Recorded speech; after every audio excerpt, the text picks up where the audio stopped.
र अघि धेरै कुराहरू चाहिँ मैले भनेको छु, धेरै क्षेत्रहरूलाई अब अर्को दायराभित्र ल्याउनुपर्छ। के हरेक अब व्यवसाय गर्नेहरू त्यो दर्ता हुनुपर्छ, राज्यको कुनै न कुनै चाहिँ ठाउँमा त्यो चाहिँ दर्ता हुनुपर्छ, दर्ता गरिनुपर्छ र त्यो संसारभरि नै त्यो चलन हुन्छ।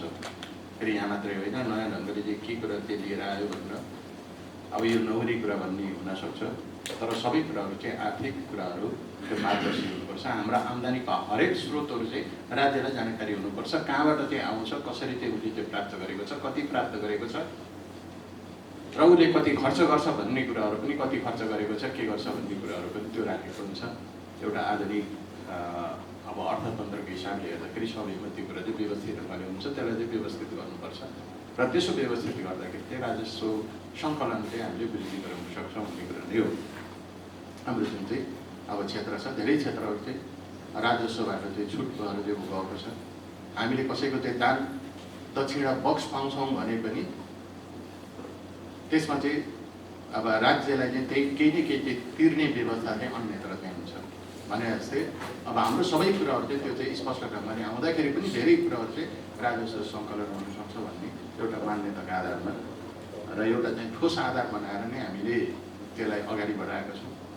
र अब अर्को कुरा चाहिँ अब हिजो हामीले यो संहिता आउनुभन्दा अगाडि चाहिँ जुन हाम्रो चाहिँ राजस्व परिचालन गरेका जुन स्रोतहरू थिए, ती स्रोतहरूलाई मात्रै हामीले लिएर अगाडि बढेका थियौँ भने अब संहिता अनुसार चाहिँ हामीले आफ्नो चाहिँ स्रोतहरू चाहिँ खोजी गर्नुपर्छ भनेर त्यो खोजी गर्ने क्रममा धेरै त्यस्ता क्षेत्रहरू चाहिँ लाई हामीले चाहिँ समेटेका छौँ। समेट्दाखेरि हामीले त्यो गर्न सक्छौँ भन्ने हो।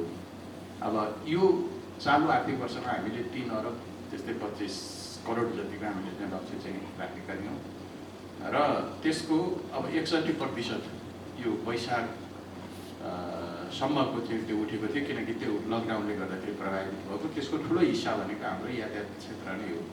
मलाई लाग्छ त्यो फेरि चाहिँ त्यो यातायात क्षेत्रको जुन त्यो उठ्नुपर्ने हिस्सा छ त्यो भनेको त्यो चाहिँ अहिले लकडाउनको कारणले मात्रै त्यहाँ तिर्न जान नपरेको कारणले गर्दाखेरि त्यो उठ्न नसकेको मलाई लाग्छ। त्यो चाहिँ अब त्यो सर्दै जाने, त्यो कुनै न कुनै दिन चाहिँ सबैले चाहिँ तिर्नुपर्ने नै हुन्छ।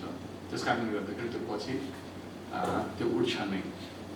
र त्यसपछि अर्को चाहिँ अब ढुङ्गाकेटी बालुवाको कुरा आएको छ 73-72। ढुङ्गाकेटी बालुवा 73-72 भनेको पनि दुईवटा कुराहरू चाहिँ छन्, हामीले स्पष्ट हुनुपर्ने। 73-72 भनेको नदीले चाहिँ विभिन्न बाढी पहिरो विभिन्न गरेर चाहिँ वर्षायाममा नदीले बगाएर लिएर आउनेलाई चाहिँ 73-72 भनेर भनिन्छ। र अर्को के हुन्छ त भन्दाखेरि खानी बाटो अर्थात् जमिनबाट उत्खनन गरेर चाहिँ ल्याउने अर्को ढुङ्गाकेटी बालुवाहरू चाहिँ हुन्छ। त्यस कारणले गर्दाखेरि यसलाई हामीले चाहिँ छुट्याउनुपर्छ। हिजो एउटै ठाउँमा थियो भने अहिले यसलाई चाहिँ छुट्याउनुपर्छ।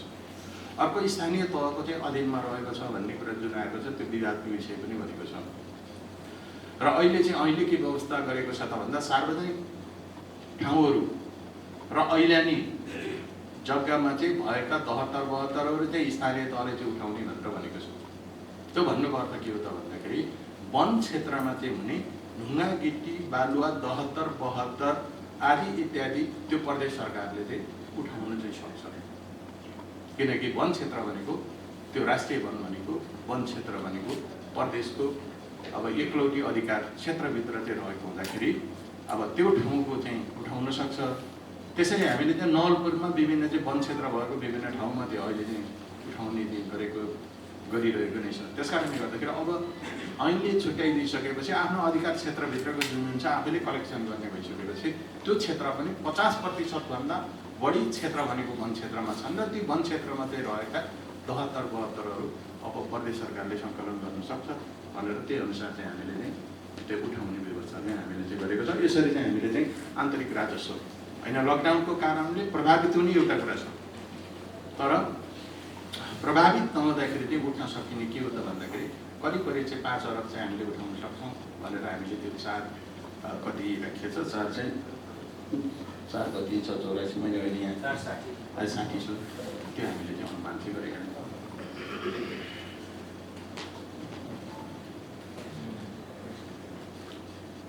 अब यो 34 अरबको भन्नाले अब यो अब सानो आउने कुरा थियो 25 अब अरबसम्म आउने कुरा थियो भन्नुको अर्थ भनेको अहिलेसम्म हाम्रो चाहिँ आन्तरिक स्रोतको हिसाबले हामी कतिसम्म बजेट चाहिँ बनाउन सक्छौँ भन्ने कुरा चाहिँ अब 25 अरबसम्म भन्ने कुरा चाहिँ अहिले पनि त्यही नै हो।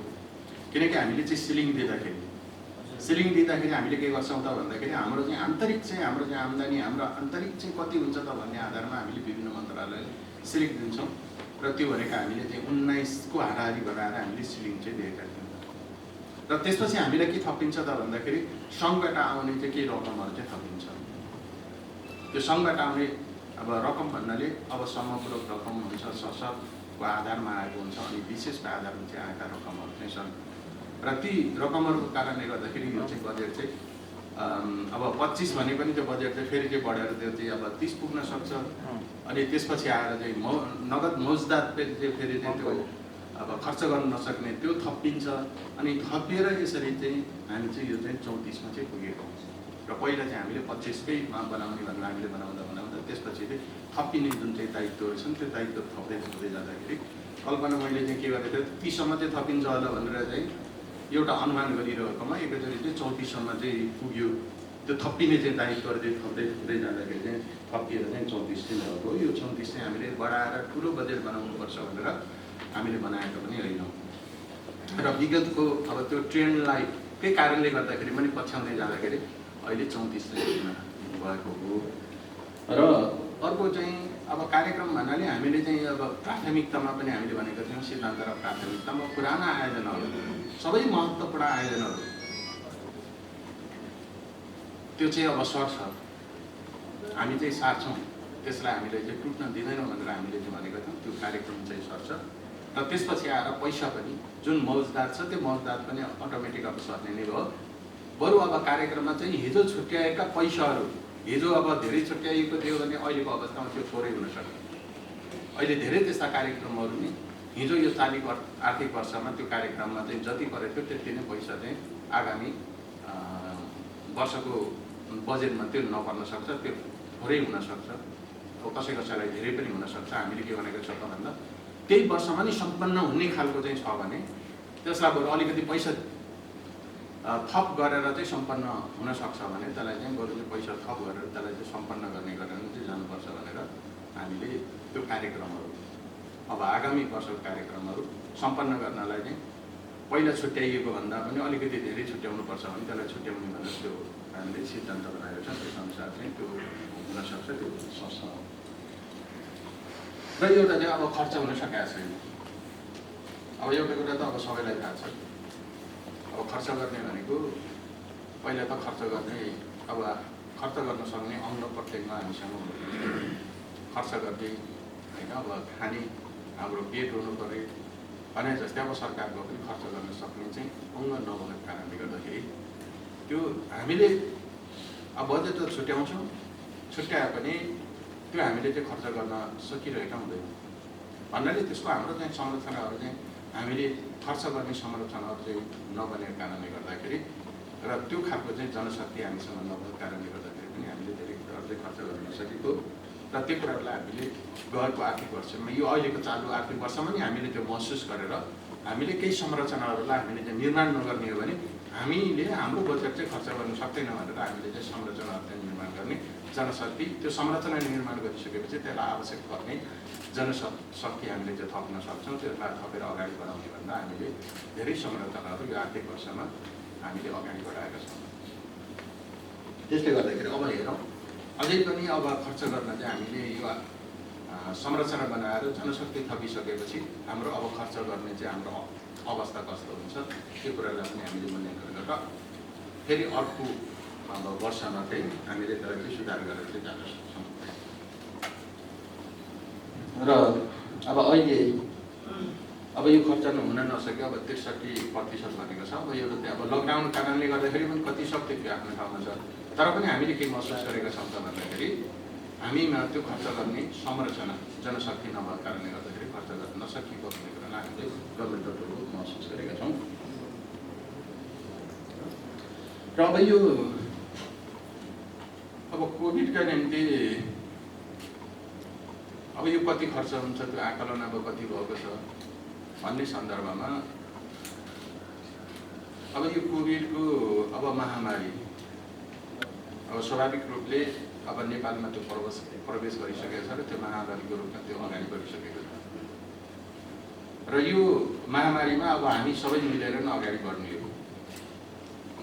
सबै अब सरकारको चाहिँ सरकारी अब खर्चमा नै यो चाहिँ हुनुपर्छ भन्ने मान्यता राख्नु हुँदैन।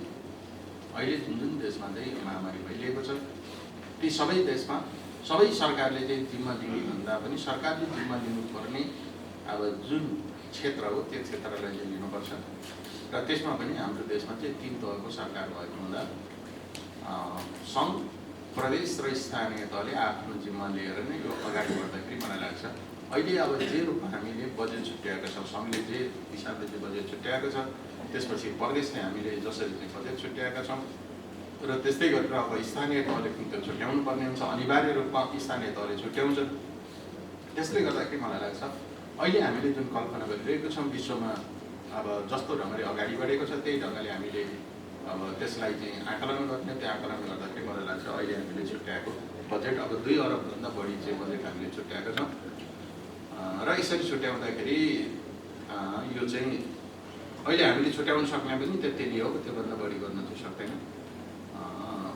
र यसरी गर्दाखेरि मलाई लाग्छ यो पर्याप्त नै हुन्छ र त्यसबाहेक हामीसँग केही अब आर्थिक विविधको हाम्रो चाहिँ आफ्नो स्रोतहरू पनि छ। त्यो स्रोतहरूलाई हेर्दाखेरि पनि मलाई लाग्छ हामीले गर्नुपर्ने, राज्यको तर्फबाट गर्नुपर्ने, राज्यले चाहिँ निर्वाह गर्नुपर्ने, राज्यको दायित्व अन्तर्गतको आर्थिक दायित्व अन्तर्गत पर्ने कामहरूको निम्ति मलाई लाग्छ यो बजेट चाहिँ पर्याप्त छ भन्ने मलाई चाहिँ लागेको छ।